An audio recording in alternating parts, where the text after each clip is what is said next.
ติดมาไม่น้อย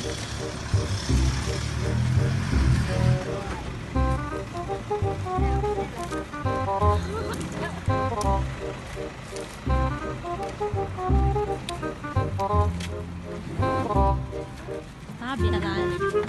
สมุนเห็ด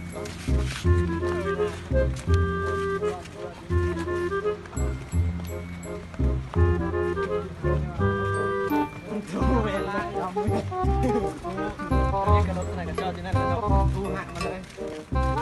ใครเขาจะกระโดดในรถคืนในครั้งนี้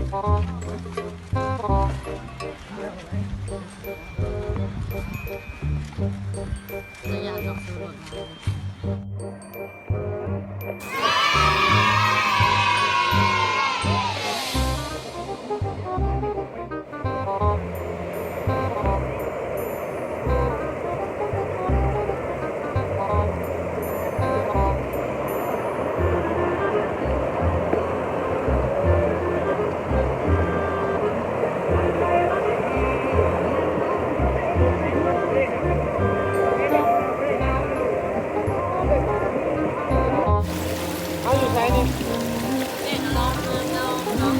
คือกันบ่เขาตากพาส่วนคือกันบ่เขาตากพาส่วนคือบอกมาได้คือที่ว้าวคือจะแล้ว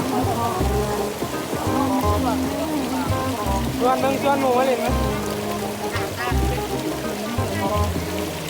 อยู่นี่บรรยากาศดีเนาะน้ำตกตาดสวยงามค่ะสนใจกับมาเที่ยวได้เลยมันน้องคนกระไรเนาะตัวนี้นะโมเมนต์คนเมืองนอกเนี่ยคนทุกคนอยู่เมืองใกล้ๆเนาะเรามาเที่ยวเมืองได้เนี่ย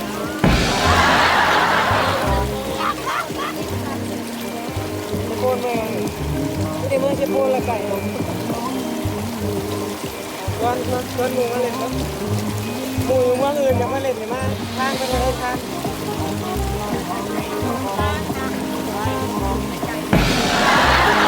รถไงครับไม่ได้ว่ารถไง